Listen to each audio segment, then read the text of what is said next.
Kudus di tempat ini. Allahku, penolong hidupku. Mengalirlah Roh Kudus di hati ini. Allahku, penghibur hatiku. Mengalirlah,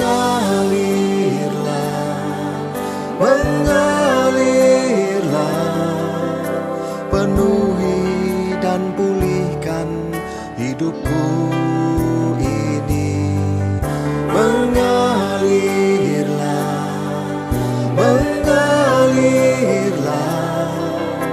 ku rasakan jamahan-Mu Tuhan.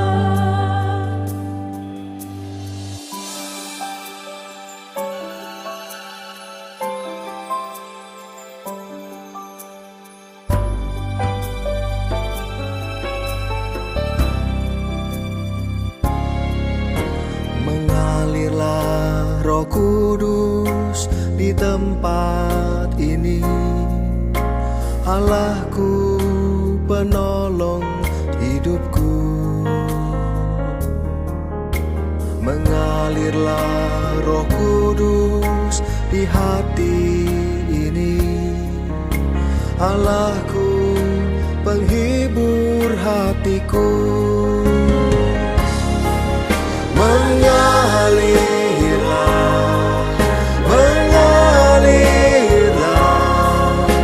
penuhi dan pulihkan hidupku ini. Mengalirlah,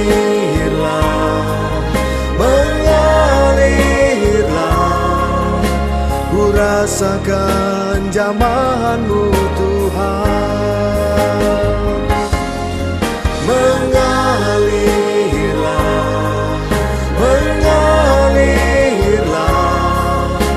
penuhi dan pulihkan hidupku ini.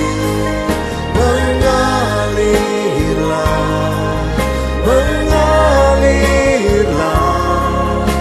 ku rasakan jamahan-Mu Tuhan.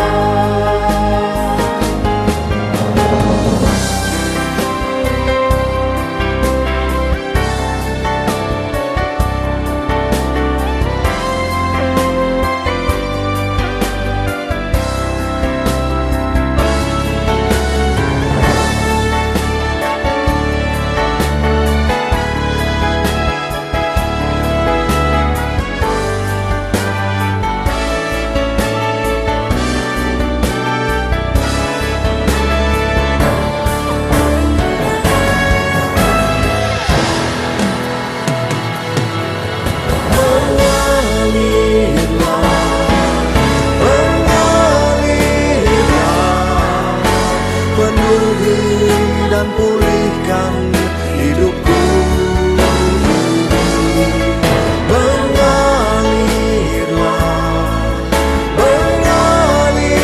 Mengalirlah, ku rasakan jamahan-Mu Tuhan. Mengalirlah,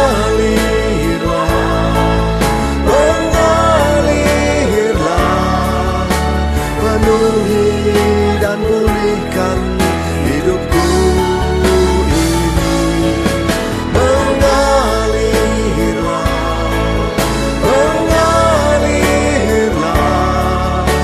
ku rasakan jamahan-Mu Tuhan.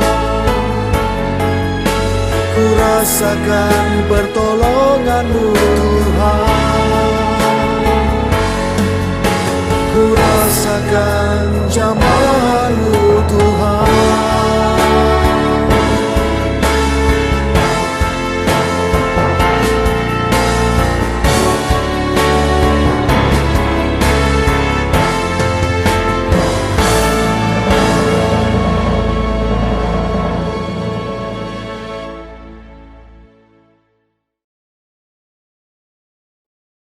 Puji nama Tuhan. Shalom Bapak Ibu diberkati Tuhan.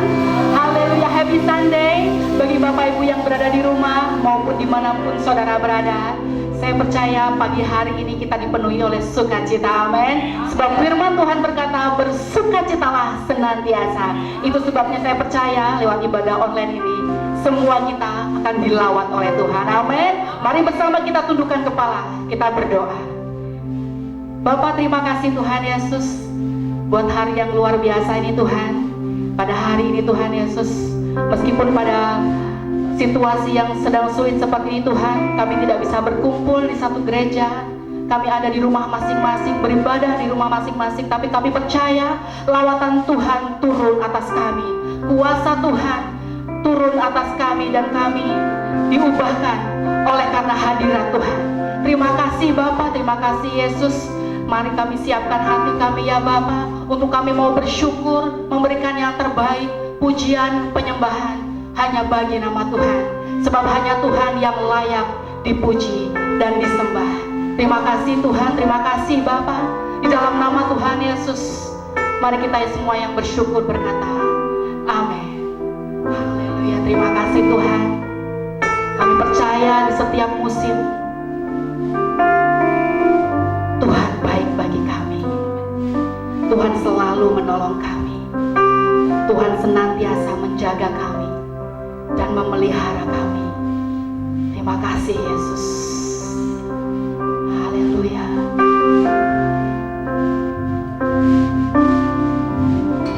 Musim akan selalu berganti, kasih Tuhan tetap abadi, tak akan berubah sampai selamanya. Ku tetap percaya, ku yakin Tuhan melindungi, amin. Ku yakin Tuhan memberkati, burung di udara Tuhan pelihara karena kasih-Nya. Tuhan selalu menolongku, selalu menjagaku, sehelai di rambutku tak akan terjatuh tanpa seizin-Mu. Tuhan selalu menolongku,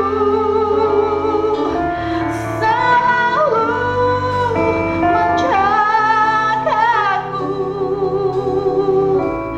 Dia mengenyangkanku dan peliharaku seumur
jatuh tanpa seizinku.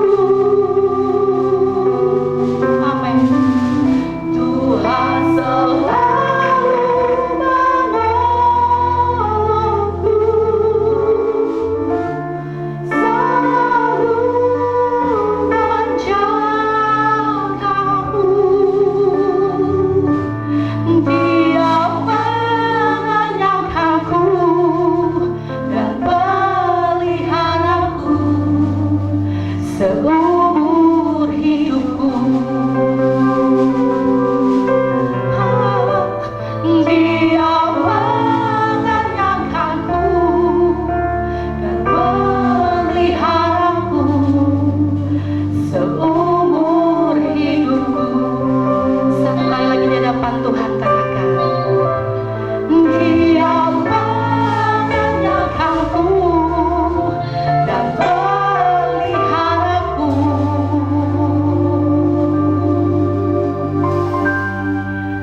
seumur hidupku.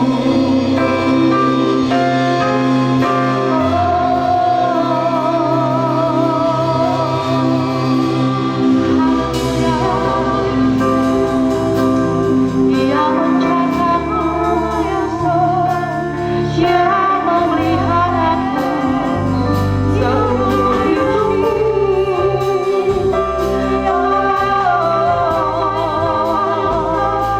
Kasih-Nya datang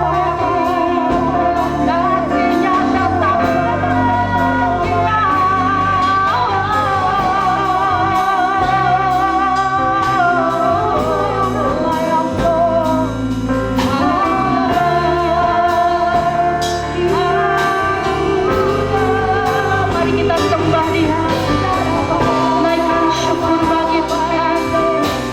Dia Allah yang setia, yang selalu menjaga, selalu memelihara.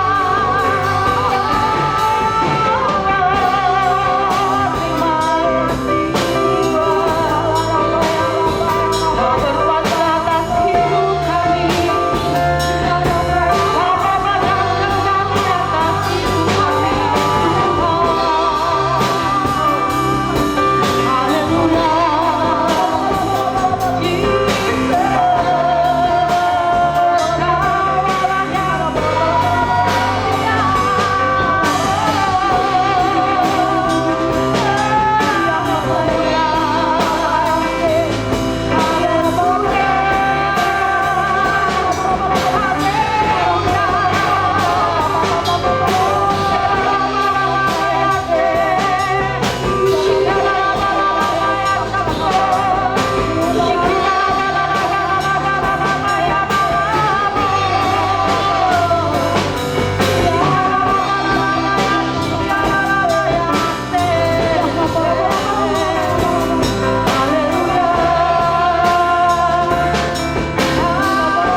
Mari nikmati hadirat Tuhan. Mari nikmati kasih setia Tuhan yang terus berlimpah atas hidup kita. Kita diberkati, kita dipulihkan, bahkan kita ditolong oleh Tuhan.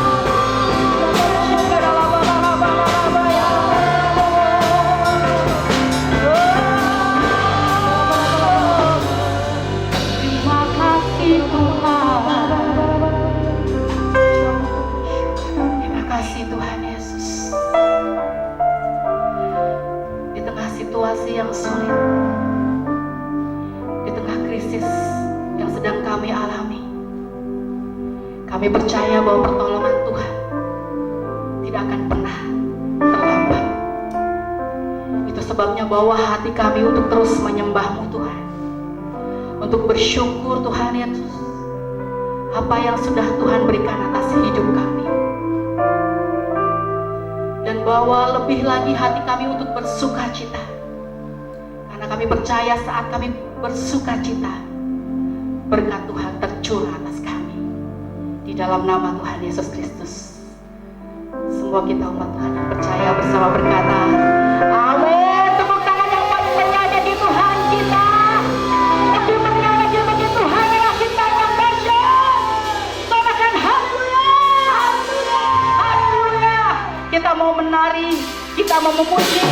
mau menyanyi di hadapan Tuhan.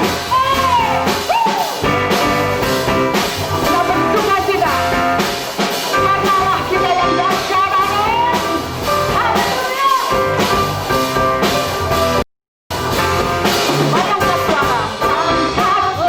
suaramu, puji dan serukan nama Yesus, angkatlah toraku, angkatlah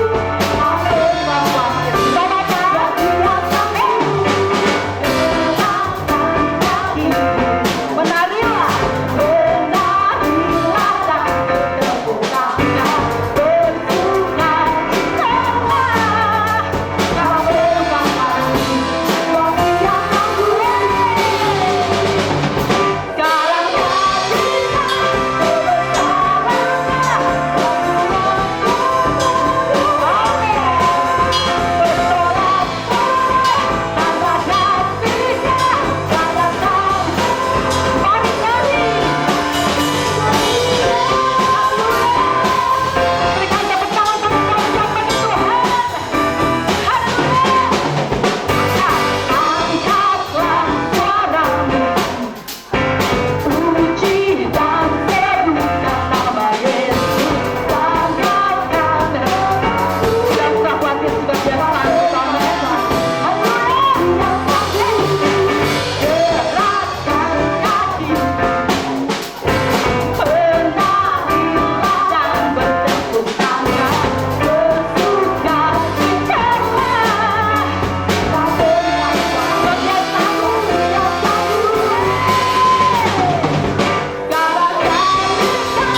kau bersama setiap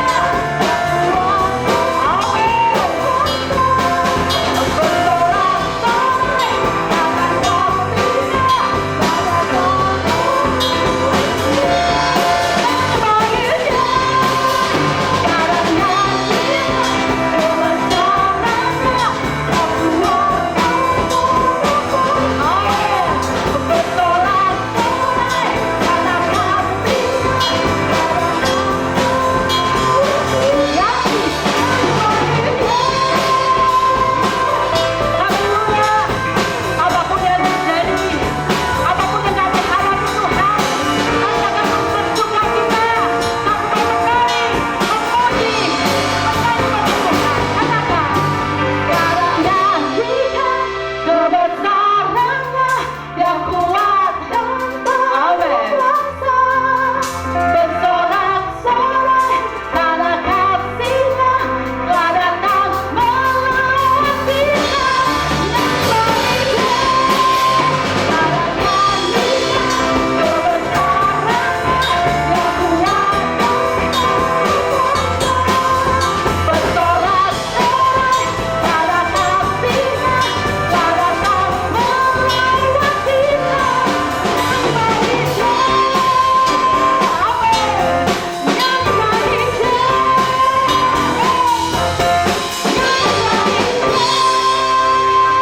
Tepuk tangan yang paling dahsyat bagi Tuhan kita.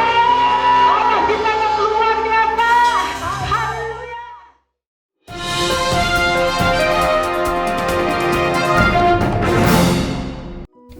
Shalom, jadwal kegiatan-kegiatan gereja dapat saudara temukan di media sosial gereja. Di Facebook page Gereja Bethany Indonesia Anointing of Ease, Instagram Bethany AOE Events, dan YouTube channel Bethany AOE Production. Segera follow, like, subscribe, dan share video-video yang ada, dan marilah kita menjadi saluran berkat. Online fellowship dapat Anda ikuti melalui Facebook page gereja setiap hari Senin sampai Sabtu pukul 7:30 malam atau jam 19.30 waktu Indonesia bagian Barat. Ibadah Minggu dapat Anda ikuti melalui YouTube channel Bethany AOE Production setiap hari Minggu jam 10 pagi.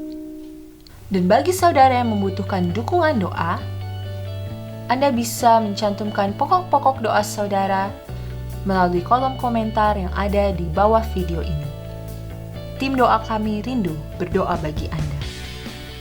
Selanjutnya, kita sudah diberi banyak kemudahan dalam memberikan persembahan online. Persembahan dapat ditransfer ke rekening Bank Mandiri Gereja Betani Indonesia atau dengan menggunakan QR Code melalui aplikasi GoPay, OVO, Dana, atau Link Aja. Inilah cara memberikan persembahan melalui QR Code. Pertama, buka aplikasi yang Anda inginkan. Klik Pay atau Scan, lalu scan QR Code yang ada. Masukkan nominal yang Anda inginkan. Klik Confirm atau Pay, dan Anda akan segera menerima konfirmasi apabila transaksi Anda sudah berhasil. Dan yang terakhir, di akhir ibadah kita akan bersama-sama mengadakan perjamuan kudus. Seluruh jemaat dimohon mempersiapkan hosti atau roti perjamuan dan anggur perjamuan. Roti dapat diganti dengan roti tawar, crackers, cookies, dan sebagainya. Anggur juga dapat diganti dengan sirup atau minuman yang Anda dapat temukan di rumah Anda. Mari kita bersama-sama mempersiapkan diri untuk beribadah, mengikuti praise and worship, mendengarkan dan mencatat khotbah yang disampaikan, dan mengikuti perjamuan kudus. Mari kita percaya akan ada sesuatu yang luar biasa yang terjadi pada hari ini. Selamat beribadah, Tuhan Yesus memberkati.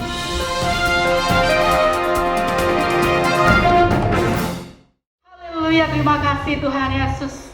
Kami bersuka cita karena Tuhan Allah hadir di tempat ini. Dan kami percaya jikalau Allah Tuhan hadir di tempat ini, maka hidup kami pasti berubah. Hidup kami penuh dengan kemuliaan Tuhan. Kami percaya Bapa, kami percaya bahwa Engkau Allah yang selalu ada bersama dengan kami. Sebab Engkau Allah yang senantiasa terus menolong kami. Terima kasih Tuhan. Terima kasih Bapa. Haleluya Yesus.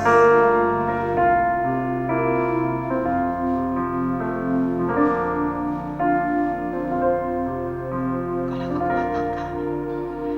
Tuhan Engkaulah kekuatanku yang tak pernah tinggalkan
Bapa, terima kasih Tuhan Yesus.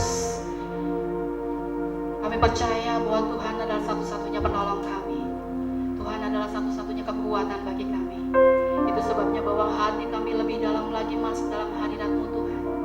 Dan saatnya kami mau mendengarkan firman-Mu Tuhan Yesus. Biar firman-Mu itu menjadi rema dalam hidup setiap kami Tuhan. Karena kami percaya bahwa firman-Mu adalah pelita bagi kami.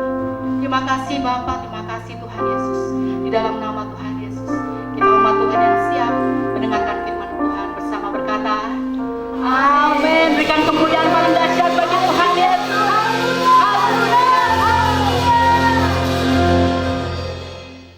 Shalom saudaraku yang dikasihi oleh Tuhan. Kita sudah memuji dan menyembah Tuhan. Saya percaya Tuhan bertahta di atas puji-pujian dan penyembahan umat-Nya. Dimanapun kita berada saat ini, saya percaya ada hadirat Tuhan yang memberkati kita semua. Di dalam hadirat Tuhan, yang lemah dikuatkan, yang sakit disembuhkan, yang terikat dibebaskan, bahkan yang membutuhkan jalan keluar pertolongan Tuhan. Saya percaya Tuhan berikan solusi yang terbaik dalam kehidupan kita pribadi lepas pribadi. Sungguh satu anugerah yang luar biasa, kita bisa beribadah kembali secara online di minggu yang pertama di tanggal 5 Juli 2020 ini. Dan juga kita sebentar akan masuk dalam perjamuan kudus, bersekutu dengan tubuh dan darah Kristus. Mari sebelum kita merenungkan firman Tuhan, kita satukan hati terlebih dahulu di dalam doa. Mari kita berdoa. Bapa, di dalam nama Tuhan kami Yesus Kristus, kami mengucap syukur buat kesempatan yang Tuhan berikan bagi kami untuk kami kembali mengadakan ibadah online. Kami boleh memuji menyembah Tuhan bersama-sama, bersehati, dan kami percaya Tuhan hadirat-Mu memberkati kami semua. Saat yang terbaik kami rindu mendengarkan kebenaran firman Tuhan. Berbicaralah kepada kami, sampaikanlah apa yang menjadi isi hatinya Tuhan. Dan Tuhan, kami mau menjadi pelaku-pelaku firman Tuhan. Karena kami percaya ketika kami melakukan firman-Mu, maka hidup kami pasti berubah. Hidup kami pasti tidak akan pernah sama lagi, penuh dengan kemuliaan Tuhan. Kalau sebentar juga kami akan bersekutu dengan tubuh dan darah-Mu, Tuhan sendirilah yang melayakkan setiap kami. Terima kasih Tuhan. Kami sambut firman-Mu dengan penuh ucapan syukur. Dalam nama Kristus Yesus kami berdoa. Haleluya. Amin.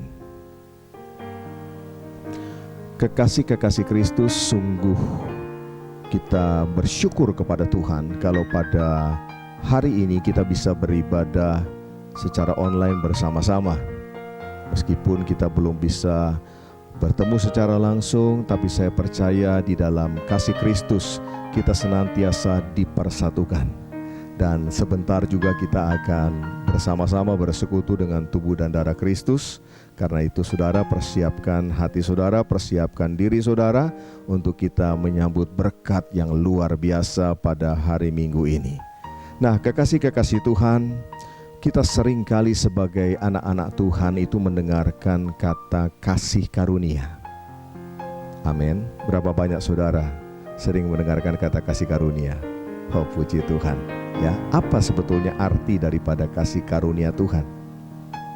Apa tujuan Tuhan memberikan kasih karunia kepada kita?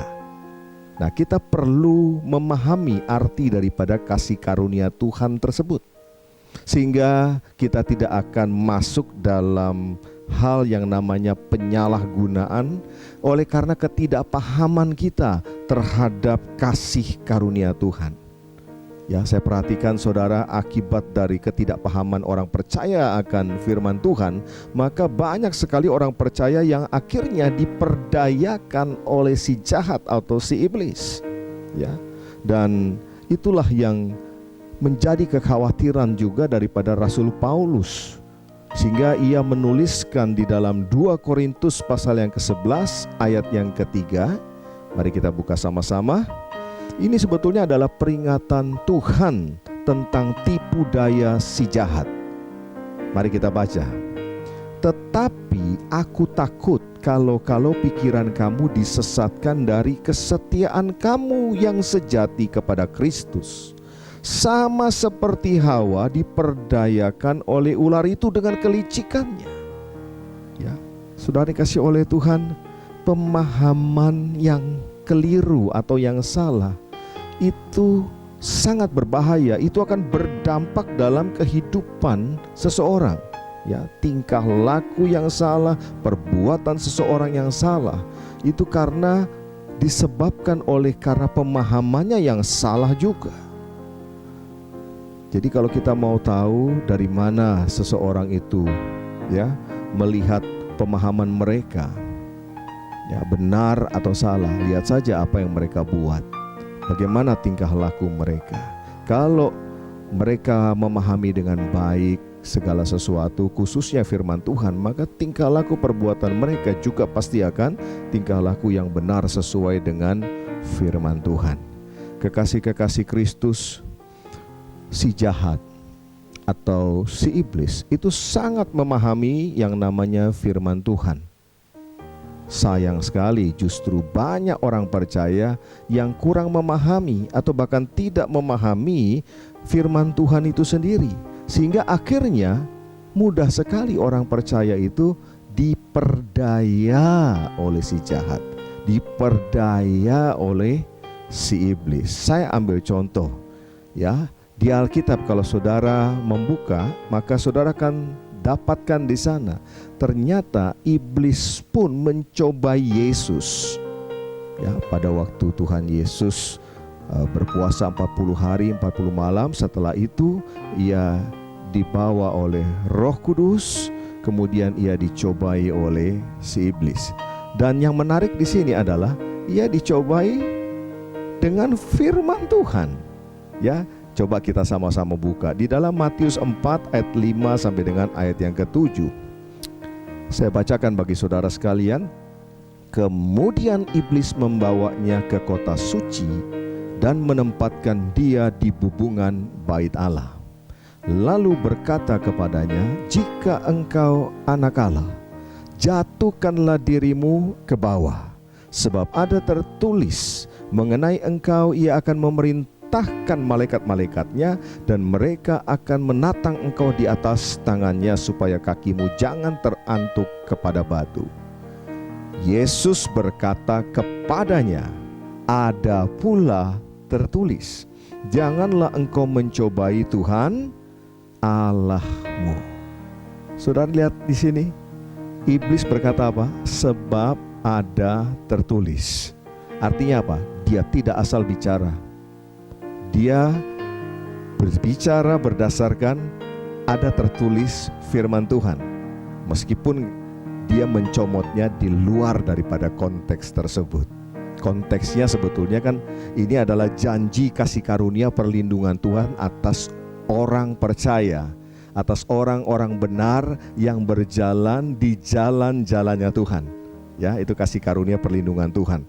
Ya, jadi ini konteksnya adalah janji Tuhan, kasih karunia Tuhan kepada orang percaya. Tapi iblis memanfaatkannya justru untuk mendorong Yesus agar menyalahgunakan akan janji ini, menyalahgunakan kasih karunia ini sebagai pemuas daripada hawa nafsu, yaitu apa? Ya, tunjukkanlah dirimu. Ya, puji Tuhan, kita mendapatkan sebuah teladan yang luar biasa.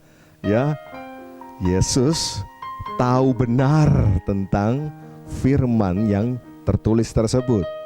Ya jelas, karena Kristus sendiri adalah firman Allah yang hidup, firman Allah yang menjadi manusia. Dan dia berkata ada tertulis. Bagaimana jawaban Yesus tadi? Janganlah engkau mencobai Tuhan Allahmu. Saudaraku yang dikasihi oleh Tuhan, kalau kepada Yesus Kristus saja iblis pakai cara seperti itu, yaitu melemparkan pemahaman-pemahaman firman Tuhan dengan cara melencengkan. Apakah tidak mungkin iblis juga memakai cara yang sama untuk saudara dan saya? Saudaraku yang dikasihi oleh Tuhan, bisa saja dia bekerja dengan cara yang sama, bukan? Melencengkan pemahaman-pemahaman firman Tuhan, termasuk melencengkan pemahaman-pemahaman tentang kasih karunia Tuhan. Nah, oleh karena itu, saudara yang kasih oleh Tuhan, mari kita sama-sama belajar apa arti daripada kasih karunia Tuhan dan apa tujuan Tuhan memberikan kasih karunia itu kepada kita, agar dalam kehidupan tiap-tiap hari jangan sampai kita terbawa kepada penyalahgunaan daripada kasih karunia Tuhan. Nah, saudaraku dikasih oleh Tuhan, kasih karunia Tuhan itu adalah tindakan Tuhan atas kelemahan dan ketidakberdayaan manusia. Saya ulangi sekali lagi. Kasih karunia Tuhan itu sebetulnya adalah tindakannya Tuhan atas kelemahan dan ketidakberdayaan manusia. Ya. Kita diterima oleh Tuhan apa adanya. Amin. Berapa banyak di antara saudara yang merasakan sungguh bahwa Tuhan sudah menerima saudara ketika saudara membuka hati menerima Yesus sebagai Tuhan dan Juru Selamat. Saudara sadar betul bahwa saudara diterima oleh Tuhan apa adanya. Yes, Dia menerima kita apa adanya dengan segenap kekurangan kita. Tapi ingat ini, oleh karena kasih karunia Tuhan juga, Tuhan tidak akan membiarkan selama-lamanya kita apa adanya. Dia akan mengupgrade kita. Dia akan mendidik kita sehingga kita boleh masuk sampai pada level yang Ia kehendaki. Masuk dalam standarnya Tuhan. Saya kasih gambaran begini. Ketika seseorang mengadopsi anak, entah dia mengadopsi dari panti asuhan atau dia mengadopsi dari pinggir jalan atau dari manapun, satu hal, orang tersebut harus menerima anak itu apa adanya terlebih dahulu. Ya, karena ya dia mau mengadopsi, dia mengasihi, tentu saja apapun ya keberadaannya dia harus terima. Lalu dia bawa pulang sampai di rumah. Apakah akan selama-lamanya dibiarkan apa adanya? Sebagai orang yang mengasihi, pasti tidak akan membiarkan anak itu terus dalam level yang tidak tahu apa-apa. Ya, bisa saja ketika anak itu dibawa pulang ke rumah, dia belum tahu cara makan yang baik, dia belum tahu tata krama berkomunikasi. Ya, mungkin dia belum tahu juga caranya mandi yang baik seperti apa. Oh iya, karena mungkin selama ini dia tidak mendapatkan pemahaman, pengajaran yang benar tentang hal itu. Tapi ketika dia sudah ada di rumah itu, maka suka atau tidak suka, dia harus mengikuti standar yang ada di rumah tersebut. Amin. Bukankah saudara dan saya juga sama? Ya, kita diadopsi menjadi anak-anak Allah. Untuk selanjutnya, hiduplah dengan standar anak Allah. Kita dipindahkan dari kerajaan gelap masuk ke dalam kerajaan Allah, ke dalam kerajaan terang. Hiduplah dengan standar kerajaan Allah. Amin. Jadi kasih karunia itu tindakan Tuhan terhadap kelemahan, terhadap ketidakberdayaan manusia.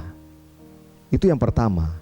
Yang kedua, kasih karunia Tuhan itu artinya begini. Kasih karunia itu tidak membuat Tuhan menurunkan standarnya, tetapi memampukan saudara dan saya untuk naik masuk dalam standarnya Tuhan. Ya, saya ulangi, kasih karunia Tuhan tidak membuat Tuhan menurunkan standarnya. Standar kekudusannya tetap, oh iya, tidak berubah. Standar kebenarannya tidak berubah, tetap sama.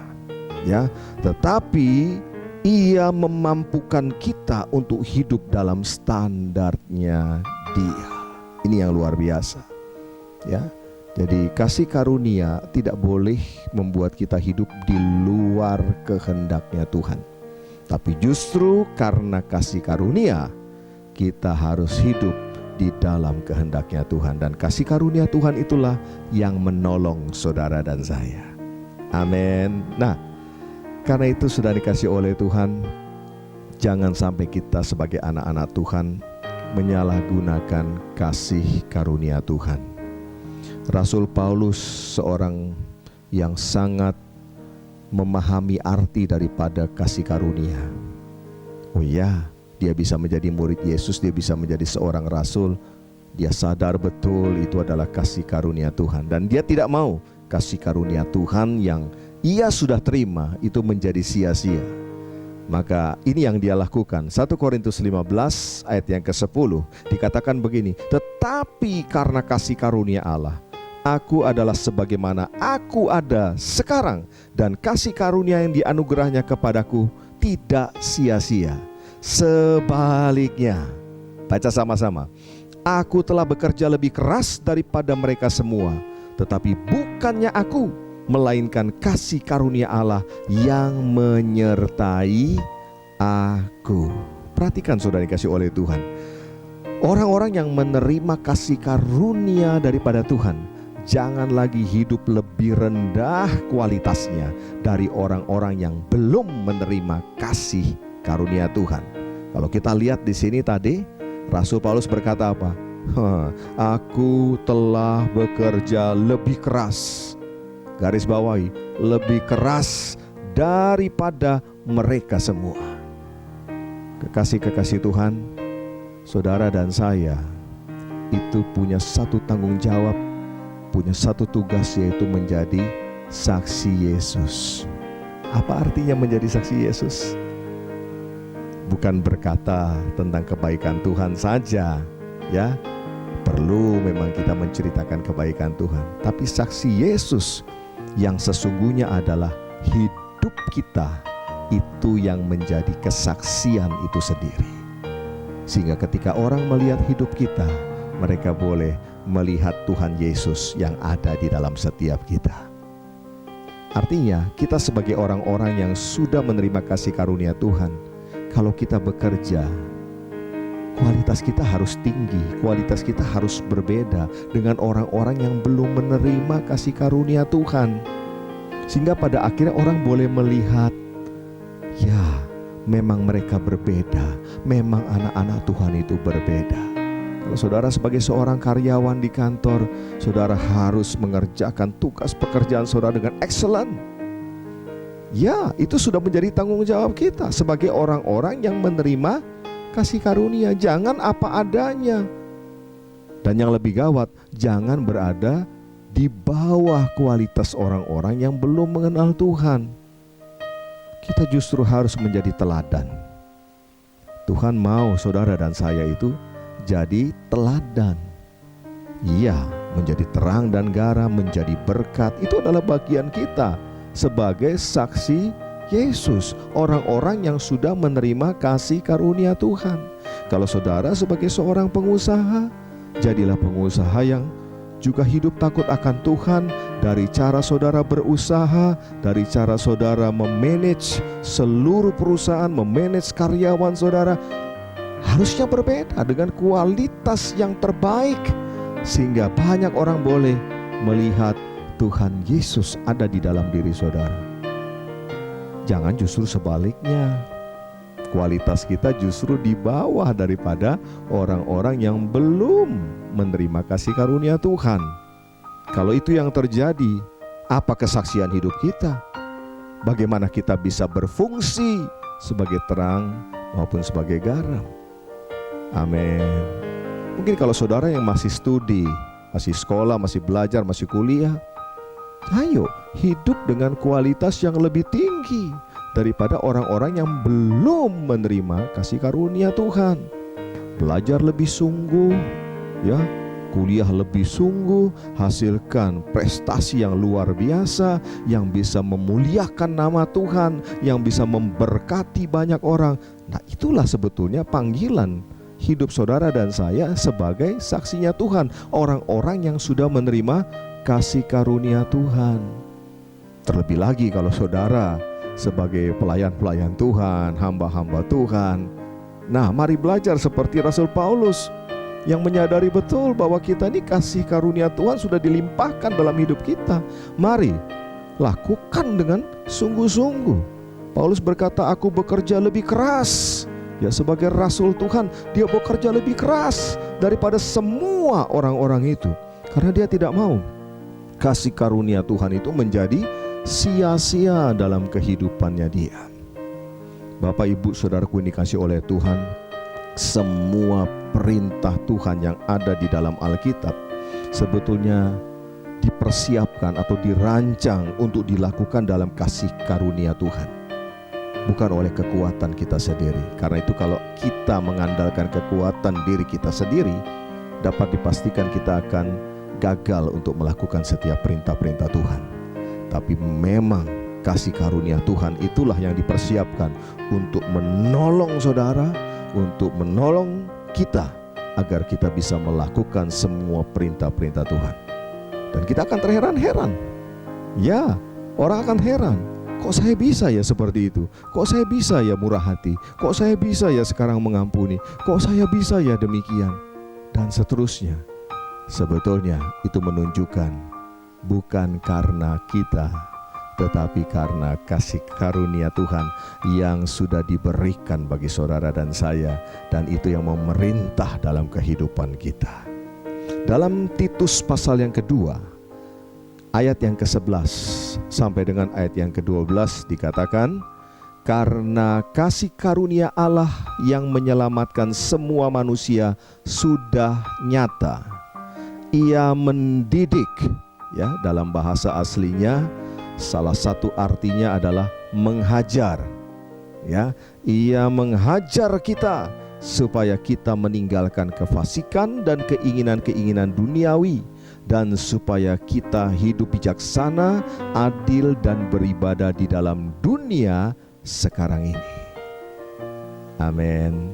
Ya, berapa banyak di antara saudara yang sungguh merasakan kasih karunia Tuhan sudah diberikan dalam hidup saudara? Oh, puji Tuhan, puji Tuhan, ya. Dan kasih karunia Tuhan itu juga yang mendidik kita supaya pada akhirnya kita meninggalkan kefasikan. Kita tidak lagi melakukan keinginan-keinginan duniawi yang bertentangan dengan keinginan atau kehendak Tuhan. Nah, saudara tentu ingat sebuah kisah di Alkitab ketika diperhadapkan kepada Tuhan Yesus oleh ahli Taurat dan orang Farisi, yaitu seorang wanita yang kedapatan berbuat zina. Masih ingat itu ya? Lalu kemudian orang banyak itu bertanya apa yang harus dilakukan terhadap perempuan ini. Dan kalau saudara baca detailnya di Alkitab, pada akhirnya semua orang itu meninggalkan perempuan ini. Ketika Yesus berkata, barang siapa di antaramu yang tidak berbuat dosa, biarlah dia yang pertama kali melemparkan perempuan ini dengan batu. Dan Alkitab menuliskan satu persatu mereka mulai meninggalkan. Dimulai dari yang usianya paling tua, ya. Mungkin yang paling tua sadar betul bahwa banyak sekali kesalahan dan dosa yang ia juga sudah perbuat. Nah, yang menarik adalah kemudian Yesus bertanya kepada perempuan ini, kemana mereka semua itu? Lalu perempuan itu menjawab, semuanya juga sudah meninggalkan. Yesus berkata apa? Aku pun tidak menghukum engkau. Pergilah dan jangan berbuat dosa lagi. Ini yang saya sebut dengan kasih karunia. Aku pun tidak menghukum engkau. Itu kasih karunia. Dibebaskan dari hukuman. Itu kasih karunia. Lalu Yesus berkata, pergilah dan jangan berbuat dosa lagi. Itu pun kasih karunia, yaitu kesempatan untuk hidup benar sesuai firman Tuhan. Itu namanya kasih karunia. Jadi Yesus berhadapan dengan perempuan yang kedapatan berbuat zina. Dia memberikan kasih karunia yang berlimpah-limpah. Dan kita tahu bahwa wanita ini hidupnya kemudian berubah dan menjadi berkat bagi banyak orang. Kekasih-kekasih Kristus, saya percaya kalau orang benar, orang percaya yang sungguh-sungguh memahami kasih karunia Tuhan di dalam kehidupannya, ia tidak akan pernah mencemooh apalagi menghina orang-orang lain yang belum menerima kasih karunia Tuhan. Ya, karena dia sendiri sadar dia mendapatkannya dengan cuma-cuma. Kasih karunia diberikan dalam hidupnya. Saya kasih contoh begini. apabila ada seseorang yang seharusnya tidak naik kelas, ya, karena mungkin nilainya ada yang kurang sedikit, kemudian dia harusnya tidak naik kelas. Tetapi kemudian dalam sidang dewan guru diberikan pertimbangan-pertimbangan, terutama oleh wali kelasnya. Mungkin akan ada pertimbangan yang disampaikan kepada kepala sekolah dan kepada dewan guru. Memang nilainya masih kurang, tetapi anak ini tekun, anak ini rajin, tidak pernah bolos, dan selalu mengerjakan tugasnya dengan sungguh-sungguh. Dan akibat daripada pertimbangan yang diberikan oleh dewan guru, maka anak tersebut dinaikkan kelas. Ya. Nah, ketika anak itu tahu bahwa dia naik kelas, lalu dia melihat ada teman-temannya yang memang tidak naik kelas dan memang tidak bisa dipertimbangkan untuk naik kelas, maka saya percaya anak yang naik kelas tadi tidak selayaknya kemudian menghina atau mencemooh teman-temannya yang belum mendapatkan kesempatan untuk dipertimbangkan naik kelas. Bapak, Ibu, saudara-saudaraku dikasih oleh Tuhan, kita semua sudah mendapatkan kasih karunia Tuhan dengan cuma-cuma, bukan karena kebaikan kita, benar, bukan karena perbuatan kita juga.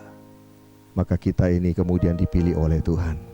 Nah, kalau hari ini saudara dan saya, kita menjadi orang-orang yang sudah dibenarkan, sudah dikuduskan, kita menjadi murid Yesus, kita menjadi anak-anak Allah, maka tidak sah pantasnya juga kalau kita kemudian menghina atau mencemooh atau memandang rendah orang-orang yang belum menerima kasih karunia. Justru seharusnya kita berbelas kasihan kepada mereka. Kita berdoa bagi mereka supaya mereka pun juga mendapatkan kesempatan yang sama. Mereka juga boleh menerima Yesus sebagai Tuhan dan Juru Selamat. Kekasih-kekasih Tuhan, saya lanjutkan. Bagaimana caranya kasih karunia Tuhan itu bekerja dalam hidup kita? Ya, ini penting sekali. Ya, sebab kalau kita punya satu alat, misalnya ya, lalu kita tidak tahu bagaimana cara operasinya, cara bekerjanya, maka sia-sia kan? Iya. Sebagai contoh ya, beberapa orang yang saya temui, mereka memiliki smartphone yang terbaru, yang canggih. Tapi sayangnya mereka tidak tahu bagaimana cara kerjanya. Mereka tidak tahu bagaimana menggunakan fitur-fitur yang ada pada smartphone mereka. Maka smartphone mereka berfungsi hanya sebagai alat buat nelpon saja. Ya, mereka tidak bisa menggunakan untuk WA, mereka tidak bisa menggunakan berbagai aplikasi-aplikasi yang ada di sana, mereka tidak bisa menggunakan GoPay, OVO dan lain sebagainya. Mereka semata-mata hanya menggunakan sebagai alat bertelepon saja. Kenapa? Karena mereka tidak memahami bagaimana cara bekerjanya alat tersebut. Nah, demikian juga ketika saudara dan saya menerima kasih karunia Tuhan, saudara harus tahu bagaimana cara kasih karunia itu bekerja dalam hidup kita tiap-tiap hari, sehingga kita bisa memaksimalkan itu semua. Nah, yang pertama, bagaimana cara kasih karunia Tuhan bekerja dalam hidup kita adalah melalui iman kita. Saya ajak kita membuka Roma pasal 5 ayat yang kedua. Dikatakan, oleh Dia kita juga beroleh jalan masuk oleh iman kepada kasih karunia ini. Di dalam kasih karunia ini kita berdiri dan kita bermegah dalam pengharapan akan menerima kemuliaan Allah. Nah, perhatikan di sini saudara, hidup Kristen dirancang agar kita itu hidup dalam kasih karunia. Saya ulangi, hidup Kristen itu memang dirancang oleh Tuhan untuk hidup dalam kasih karunia. Nah, sebagai pintu masuknya adalah iman kita. Nah, bagaimana caranya iman itu diaktifkan? Iman saudara dan saya diaktifkan melalui perkataan-perkataan kita. Ya. Kalau kita buka dalam Bilangan pasal 14 ayat 28, di sana dikatakan apa yang kita ucapkan di hadapan Tuhan, Tuhan melakukannya bagi kita. Ya. Tentu bukan sembarang ucapan, tapi di sini ucapan yang didasari oleh iman. Karena itu saudaraku dikasih oleh Tuhan, kita yang sudah dibenarkan karena korban Kristus Yesus, kita yang sudah menerima Roh Kudus dalam diri kita, ya, mari kita sungguh-sungguh menjaga ini, saudara. Perkataan-perkataan kita, ya, jangan lagi berkata sembarangan, ya. Ya, ada kuasa loh di dalam setiap perkataan kita. Ya, saya ambil contoh ibu-ibu, ya, kalau lagi mengajar anak-anaknya, ya, misalnya kan hari-hari ini otomatis banyak yang harus belajar di rumah kan, dan orang tua harus berperan, entah itu ibunya, entah itu ayahnya, ya, harus ambil bagian. Kalau dulu mungkin tidak begitu sering memperhatikan anak-anak belajar, sekarang lebih banyak memperhatikan karena semuanya dilakukan secara online. Lalu ketika sedang mengajar anak saudara, dia nggak bisa, ya, hati-hati dengan perkataan. Jangan sampai kita mengeluarkan perkataan yang justru meng-create sesuatu, menciptakan sesuatu. Ya, contoh, anaknya nggak bisa, lalu ibunya bilang ini, dasar bodoh. Hati-hati saudara, karena apa? Ada kuasa dalam perkataan kita, karena didasari oleh iman yang ada pada kita, itu bisa terbentuk, bisa terjadi, saudara. Anak yang seharusnya tidak bodoh, hanya karena dia salah menjawab, ya, cuma salah menjawab. Kemudian tiap kali orang tua bilang dasar bodoh, tidak pinter, IQ-nya jongkok, dan lain sebagainya. Itu bisa terjadi, saudara. Ya, karena itu hati-hati dengan ucapan-ucapan kita. Terbentuk, perlahan-lahan terbentuk. Makanya jangan heran anak-anak yang sering mendapatkan perlakuan negatif, perkataan-perkataan negatif, pada akhirnya negatif sungguh. Tapi coba sebaliknya, kalau kita perkatakan sesuatu yang positif, yang membangun kepercayaan dirinya, yang membangun akan imannya, maka sesuatu yang baik juga pasti akan terjadi. Ya. Lebih gawat lagi kalau ada ibu yang mengajari anaknya, lalu anaknya tidak bisa, lalu anaknya dimarahi, dasar kamu bodoh, persis kayak bapakmu. Nah, coba lihat saudara, bapaknya mungkin di kantor atau lagi jalan-jalan di teras rumah, nggak tahu apa-apa, terkena ucapannya, saudara. Ya, makanya jangan salahkan kalau ada bapak-bapak yang kemudian menjadi bodoh karena seringkali ada perkataan-perkataan yang seperti itu, ya. Saking bodohnya sampai lupa pulang, kan gawat, saudara. Nah, kekasih-kekasih Kristus, dalam 2 Korintus pasal 4 ayat yang ke-13, mari kita buka sama-sama. Dikatakan, namun karena kami memiliki roh iman yang sama, seperti ada tertulis, aku percaya sebab itu aku berkata-kata, maka kami juga percaya sebab itu kami juga berkata-kata. Sekali lagi, kasih karunia bekerja melalui iman dan diaktifkan melalui perkataan-perkataan kita. Itu yang pertama. Bagaimana cara kerjanya kasih karunia?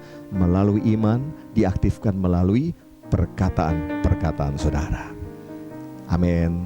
Itu yang pertama. Yang kedua, ya, bagaimana cara bekerja kasih karunia Tuhan? Yaitu dengan responi kerinduan Tuhan, supaya kita mengalami kemampuan Tuhan. Saya ulangi, responi kerinduan Tuhan supaya kita mengalami kemampuannya Tuhan. Dalam Filipi 2 ayat yang ke-13, ya, kita akan baca sama-sama. Ya, ini menjelaskan tentang hal ini. Karena Allah lah yang mengerjakan di dalam kamu baik kemauan maupun pekerjaan menurut kerelaannya. Kalau kita baca ini jelas bahwa yang mengerjakan di dalam kita, di dalam saudara dan saya, itu adalah Tuhan sendiri. Apa yang Dia kerjakan? Kemauan maupun pekerjaan menurut kerelaannya. Artinya Tuhan mengerjakan dalam diri kita itu 2 hal. Satu adalah kerinduan atau keinginannya, Dan yang kedua, kemampuan untuk mengerjakannya. Kekasih Tuhan, ini yang luar biasa. Tuhan bukan saja kasih kerinduan, tapi Tuhan juga kasih kemampuan buat kita bisa menyelesaikannya. Ya, memang awalnya Tuhan kasih kerinduan, tapi begitu orang itu mau melakukannya, Tuhan kasih kemampuan. Ya, ini penting sekali saudara. Dalam hidup ini bukan kita yang menjalaninya sendirian. Saudara dan saya melakukan firman, menggenapi setiap firman yang Tuhan berikan, itu bukan dengan kekuatan diri sendiri.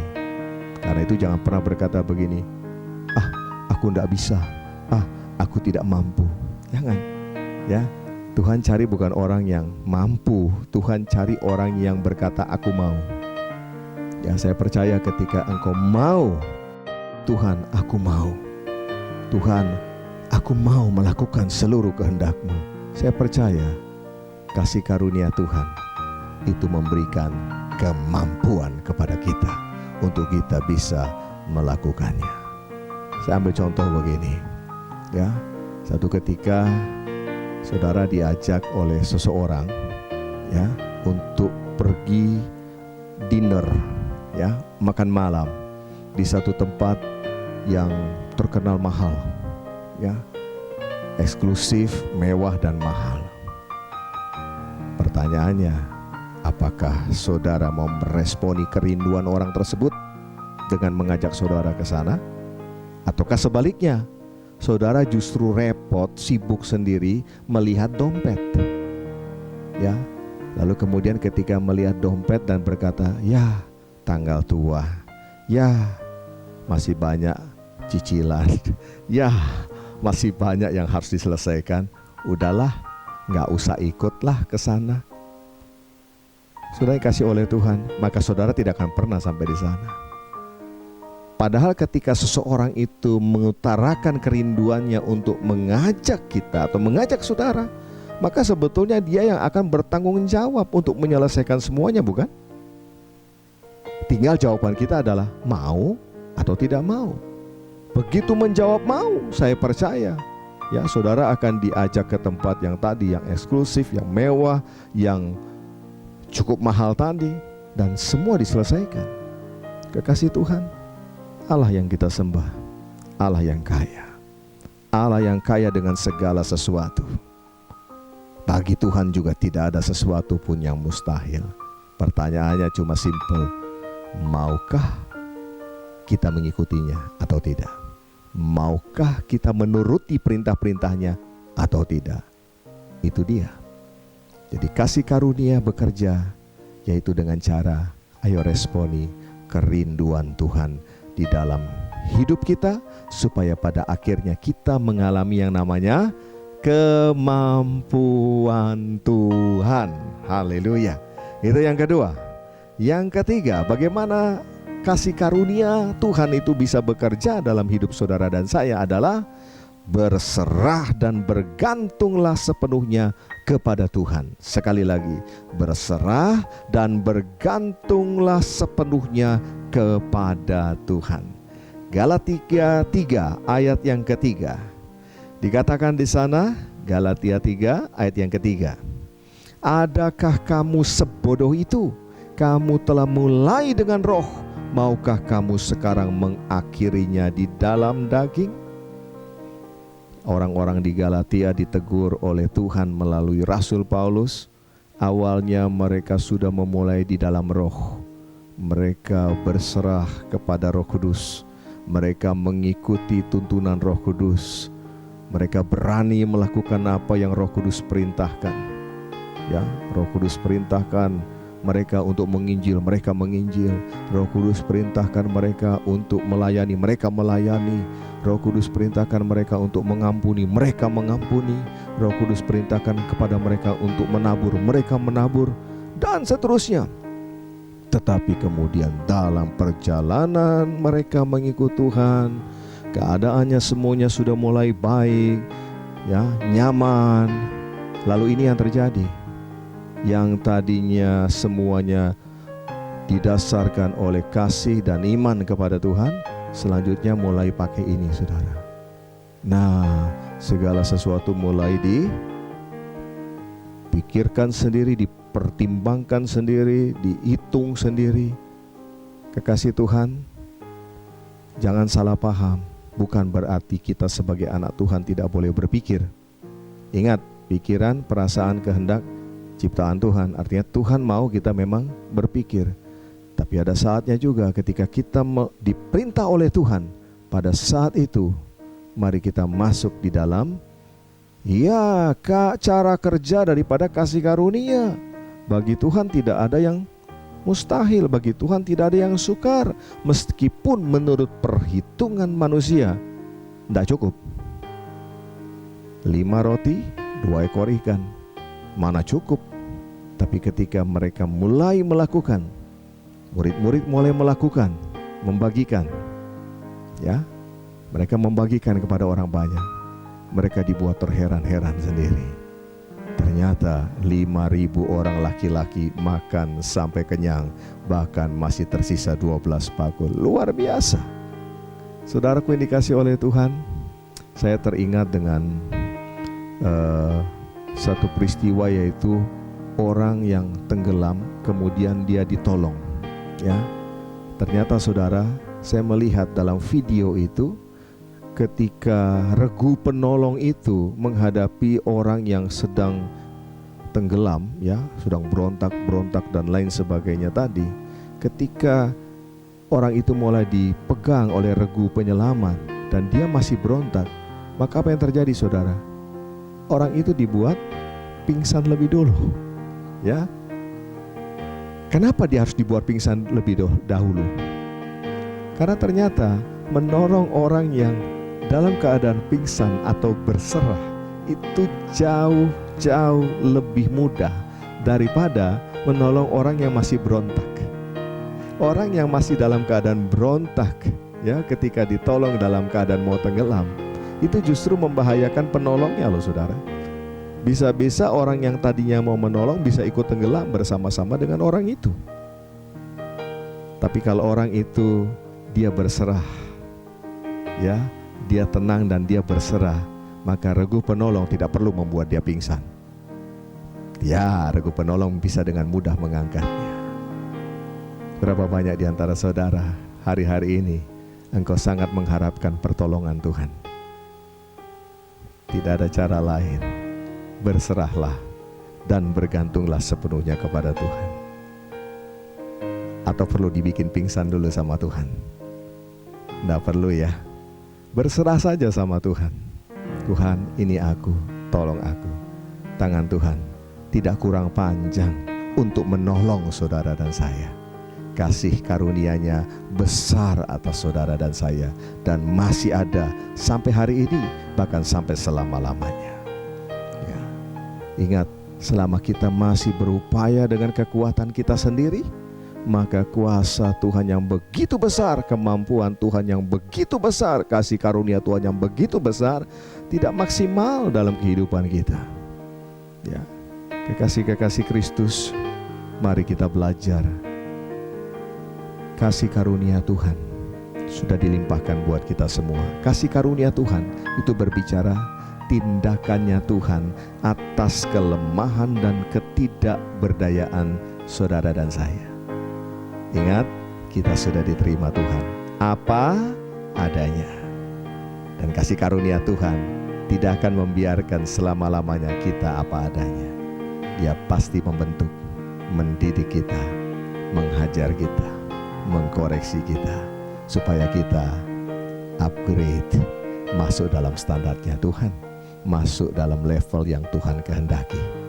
Kasih karunia Tuhan tidak membuat Tuhan harus menurunkan standarnya. Ya, tetapi sebaliknya, kasih karunia Tuhan itulah akan memampukan saudara, menolong saudara untuk hidup dalam standarnya Tuhan. Dan bagaimana cara kasih karunia itu bekerja dalam hidup kita? Melalui iman yang diaktifkan lewat perkataan kita. Yang kedua, responi kerinduan Tuhan supaya kita mengalami kemampuan Tuhan. Dan yang terakhir, yang ketiga, yuk belajar berserah dan bergantung sepenuhnya kepada Tuhan. Amin. Berapa banyak di antara saudara yang sungguh mau meresponi kebenaran firman Tuhan ini? Mari jadi pelaku-pelaku firman Tuhan. Kalau kita diizinkan mendengarkan firman Tuhan tentang kasih karunia, tentang pemahaman akan kasih karunia ini, bukan kebetulan. Tuhan lagi mengingatkan kita, Tuhan lagi memberitahukan kepada saudara dan saya bahwa kasih karunia-Nya masih ada buat kita. Apapun saat ini yang menjadi pergumulan masalah dalam kehidupan kita, datang kepada Tuhan. Saudara sudah dilayakkan. Amin. Kekasih-kekasih Kristus, sebentar kita akan berdoa bersama-sama. Dan sebelumnya kita akan bersekutu dengan tubuh dan darah Tuhan Yesus. Mari persiapkan di tempat saudara masing-masing. Bagi saudara yang memiliki roti dan anggur, saudara bisa menggunakannya. Bagi saudara yang mungkin hari ini, saat ini, engkau tidak memiliki hosti, tidak memiliki roti, perjamuan maupun anggur, saudara bisa menggunakan apa saja yang ada bersama dengan saudara. Entah mungkin itu sepotong biskuit, entah itu mungkin roti tawar, ya. Atau kalau saudara tidak memiliki anggur, saudara bisa menggunakan apa saja yang saat ini ada di tempat saudara. Yang terpenting adalah makna daripada perjamuan kudus itu. Apa makna perjamuan kudus yang sebentar kita akan jalankan? Ya, kita bersekutu dengan tubuh dan darahnya Tuhan Yesus. Tubuh Yesus yang sudah dihancurkan dan dipecah-pecahkan untuk keselamatan saudara dan saya. Dan bersekutu dengan darah Kristus yang menyucikan kita dari segala dosa dan kesalahan kita.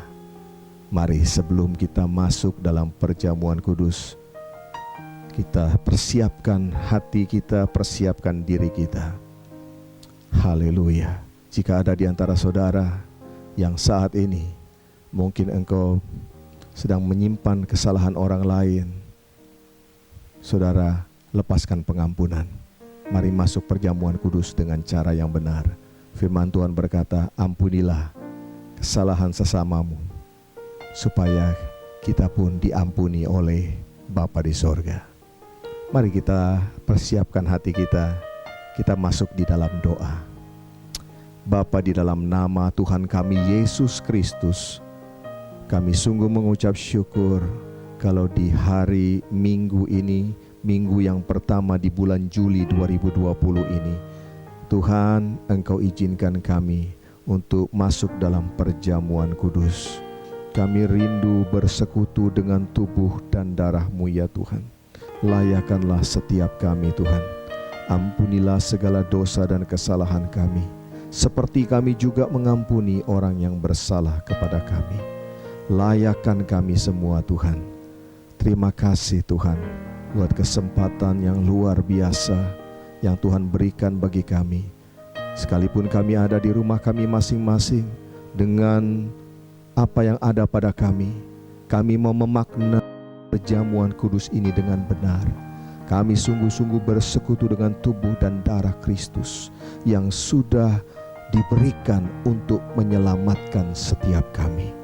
Terima kasih Tuhan. Di dalam nama Tuhan Yesus Kristus kami berdoa. Amin. Mari kekasih-kekasih Kristus, kita ambil roti dan anggur kita.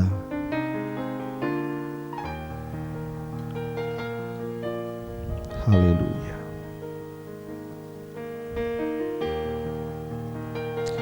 Saudara-saudaraku yang dikasihi oleh Tuhan Yesus Kristus, apa yang aku teruskan kepadamu hari ini telah aku terima daripada Tuhan, yaitu Tuhan Yesus pada waktu malam sebelum Ia diserahkan mengambil roti. Mari kita angkat roti kita tinggi-tinggi di hadapan Tuhan. Lalu Ia mengucap syukur atasnya, lalu Ia memecah-mecahkan serta berkata, inilah tubuhku yang diserahkan bagimu. Perbuatlah ini setiap kali engkau memakannya menjadi peringatan akan aku. Saudara-saudaraku yang dikasihi oleh Tuhan, bukankah roti yang kita pecah-pecahkan ini, yang kita angkat tinggi-tinggi di hadapan Tuhan adalah persekutuan kita dengan tubuh Kristus. Mari kita makan bersama dalam nama Tuhan Yesus.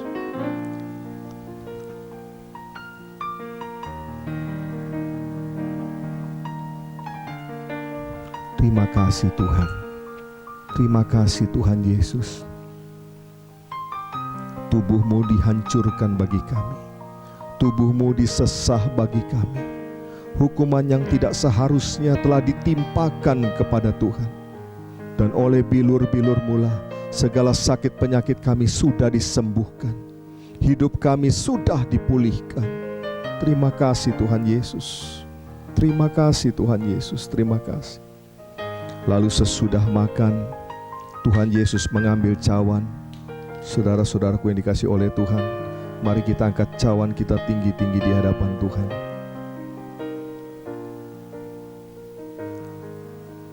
Lalu Tuhan Yesus berkata, "Inilah cawan perjanjian baru yang dimeteraikan oleh darahku sendiri.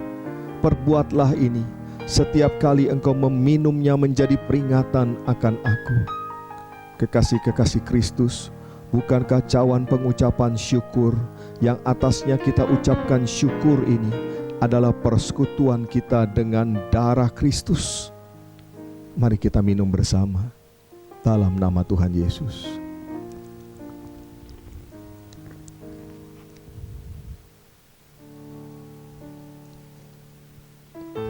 Mari kita mengucap syukur kepada Tuhan. Ambil waktu 1 menit untuk kita mengucap syukur kepada Tuhan. Terima kasih Tuhan, terima kasih Tuhan. Terima kasih buat kasih karunia-Mu. Terima kasih buat anugerah-Mu. Haleluya, haleluya, haleluya. Terima kasih Tuhan Yesus. Haleluya. Terima kasih. Mari kita satukan hati di dalam doa. Bapa, terima kasih. Kami sungguh bersyukur di minggu hari ini kami boleh bersekutu dengan tubuh dan darah-Mu, darah Kristus yang sudah menebus kami dan menyelamatkan kami. Terima kasih Tuhan Yesus. Kami bersyukur Tuhan yang terus memelihara kami hari lepas hari, menuntun kami melewati hari-hari kami Tuhan. Kami percaya meskipun masih ada pandemi dan berbagai krisis yang terjadi di sekeliling kami, tapi kami anak-anak-Mu Tuhan, kami hidup dalam kasih karunia Tuhan, kami hidup dalam pemeliharaan Tuhan, dan kami percaya Tuhan membawa kami ke masa depan yang penuh dengan pengharapan. Oh, kami terus melihat kepada penggenapan setiap janji Tuhan, dan kami mau Tuhan menjadi pelaku-pelaku firman-Mu. Terima kasih Tuhan untuk kebenaran firman Tuhan yang boleh kami pahami pada hari ini tentang arti dan tujuan daripada kasih karunia Tuhan yang diberikan bagi setiap kami. Kami sungguh-sungguh akan hidup di dalamnya. Kami tidak mau menyalahgunakan kasih karunia Tuhan. Kami akan sungguh-sungguh Tuhan menghargai kasih karunia yang Tuhan sudah berikan bagi setiap kami. Terima kasih Tuhan, Engkau memberkati setiap anak-anak-Mu yang hari ini Tuhan mereka sedang mengikuti ibadah online ini, maupun yang menyaksikan tayangan video ini dimanapun berada. Hamba-Mu berdoa bagi setiap mereka, biarlah Tuhan terus menuntun anak-anak-Mu ini Tuhan. Kalau ada di antara mereka yang lemah, Tuhan Engkau berikan mereka kekuatan. Kalau ada di antara mereka yang saat ini sedang susah, Tuhan berikan penghiburan-penghiburan yang mereka butuhkan. Kalau ada di antara mereka yang sedang bergumul dengan masalah pekerjaan, usaha, keuangan mereka, mari Tuhan, Engkaulah Allah, Yehova Jireh, Engkau yang mengadakan segala sesuatu yang menjadi kebutuhan anak-anak-Mu tepat pada waktunya. Terima kasih Bapa di surga. Di hari ini juga Tuhan, tak lupa kami berdoa buat bangsa dan negara kami Indonesia. Tuhan, kami bersyukur kami ada di tengah-tengah bangsa ini. Jadikan kami terang dan garam, jadikan kami saluran berkat Tuhan bagi bangsa dan negara kami ini Tuhan. Kami berdoa buat para pemimpin-pemimpin kami, mulai dari Bapak Presiden dan seluruh jajarannya, mulai dari para pemimpin-pemimpin yang ada di pusat sampai ke daerah-daerah. Biar mereka semua boleh menjalankan pemerintahan ini dengan benar, dengan hati yang takut akan Tuhan. Hamba-Mu percaya, kami semua percaya, Indonesia ada di tangan Tuhan, Indonesia ada di hati Tuhan, Indonesia pasti keluar dari krisis, Indonesia penuh kemuliaan Tuhan. Terima kasih Tuhan. Kami berdoa juga saat ini buat gereja-gereja-Mu yang ada di seluruh Indonesia, bahkan di seluruh dunia. Biarlah di tengah-tengah pandemi, di tengah berbagai krisis yang ada ini, gereja-Mu boleh menjadi saluran berkat, gereja-Mu bisa menjadi teladan, menjadi terang dan garam, dan terus berfungsi Tuhan, menggembalakan domba-domba kepunyaannya Tuhan. Engkau sendiri yang menopang setiap gereja-gereja-Mu, bahkan semua hamba-hamba Tuhan. Terima kasih Tuhan. Dan Tuhan, kami akan mengakhiri ibadah online kami pada saat ini. Kami akhiri dengan penuh ucapan syukur, dan saat ini Tuhan, hati kami siap untuk menerima berkat yang datang daripada Tuhan. Kekasih-kekasih Kristus, kita sudah mendengarkan kebenaran firman Tuhan. Mari kita menjadi pelaku-pelaku firman Tuhan. Jangan pernah menunda. Jadilah pelaku firman Tuhan, jadilah terang, jadilah garam, jadilah berkat di tengah-tengah kehidupan. Dan mari saat ini, angkatlah tanganmu kepada Tuhan, arahkanlah hatimu kepada Bapa di sorga, dan terimalah berkat yang berlimpah-limpah di dalam nama Bapa, Anak, dan Roh Kudus, yaitu Tuhan Yesus Kristus, yang menyertai dan memberkati, memulihkan dan mengangkat kita semua mulai saat ini sampai Maranatha, bahkan sampai selama-lamanya. Yang percaya sudah terima berkat Tuhan sama-sama berkata, amin.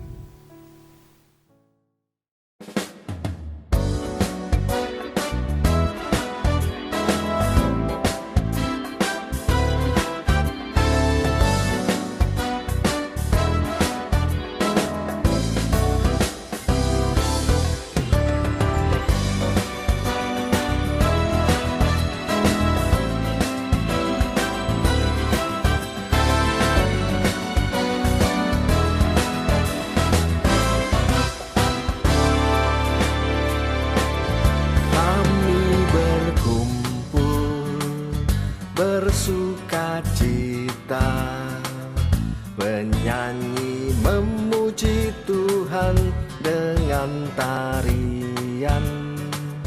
Tak ada sedih, tak ada duka, bersukacita sebab kebaikan Tuhan. Kami berkumpul bersukacita, menyanyi memuji Tuhan dengan tarian. Tak ada sedih, tak ada duka, bersukacita sebab kebaikan Tuhan.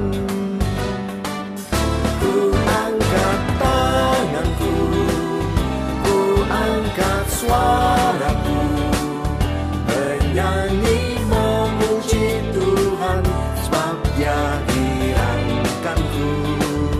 Ku lihat di kananku, ku lihat di kiriku, ada terpancar kemuliaan Tuhan.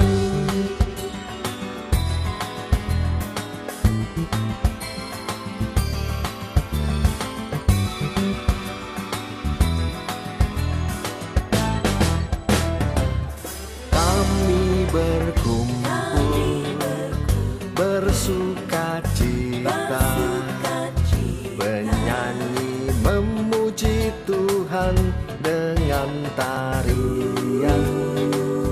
Tak ada sedih, tak ada duka, bersukacita sebab kebaikan Tuhan.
suaraku menyanyi memuji Tuhan, sebab Dia girangkanku.